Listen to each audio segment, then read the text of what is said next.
The Scriver Creek Integrated Resource Project fit real well with our amended forest plan from 2010, in which we were really trying to focus on restoration of habitat for certain wildlife species depending on the family group attached to the forest plan, and that's also attached to the potential vegetation groups we're managing on the forest. The forest plan is focused on restoration of ponderosa pine as a species and ponderosa pine in communities that support it. The Scriver Creek area is not the typical ponderosa pine type of community. It's a mixed conifer, so it's a lot more complex. With the West Scriver Integrated Restoration Project, basically it generated two separate contracts. Both these contracts we put out as integrated resource timber sale contracts, so both of them were stewardship projects. Basically we had 4 appellants to the project. 2 were from conservation groups, 2 were focused more on industry-based groups, and we were able to come in and design a study that was looking at the differences in treating the vegetation from different viewpoints. Their concept was we needed to retain more large trees in order to get regeneration. Our concept was we need to reduce the overall presence of large trees in order to have regeneration for ponderosa pine specifically. So it was trying to achieve the same goal but using 2 different tools to do it. So we're looking at their prescription, which was the diameter limit on all species, and our prescription, which was our concept of restoration. And we're collecting a lot of measurable information to compare those. We implemented the West Scriver Stewardship Project in 2013 and just recently awarded the Penny Slope Stewardship Contract in 2014.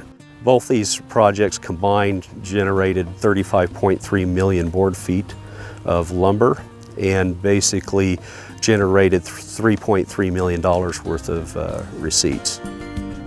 A lot of these receipts were turning around and placing back into the landscape, dealing with road work, small diameter tree thinning, stabilization of unauthorized routes, a lot of road improvements.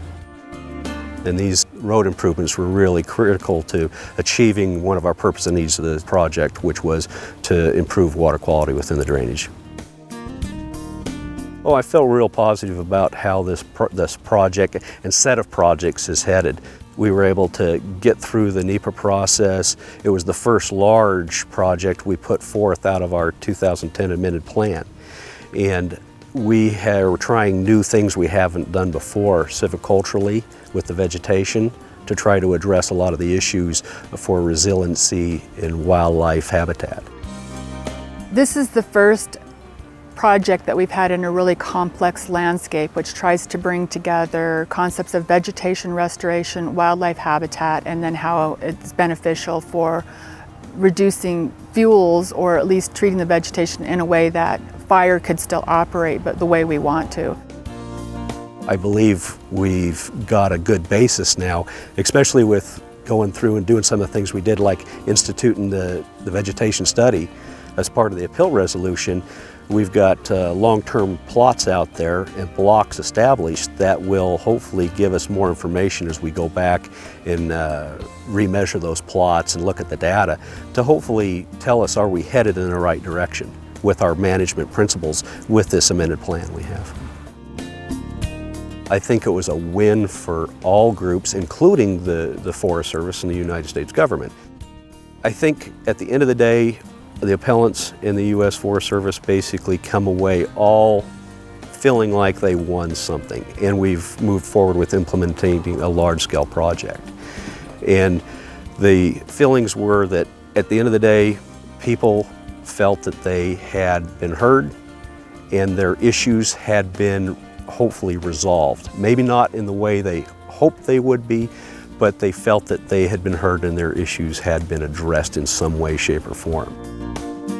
I'm really excited as an ecologist because what we are doing is, I think, very creative and trying to step away from the traditional way we've thought about and managed ecosystems up to this point.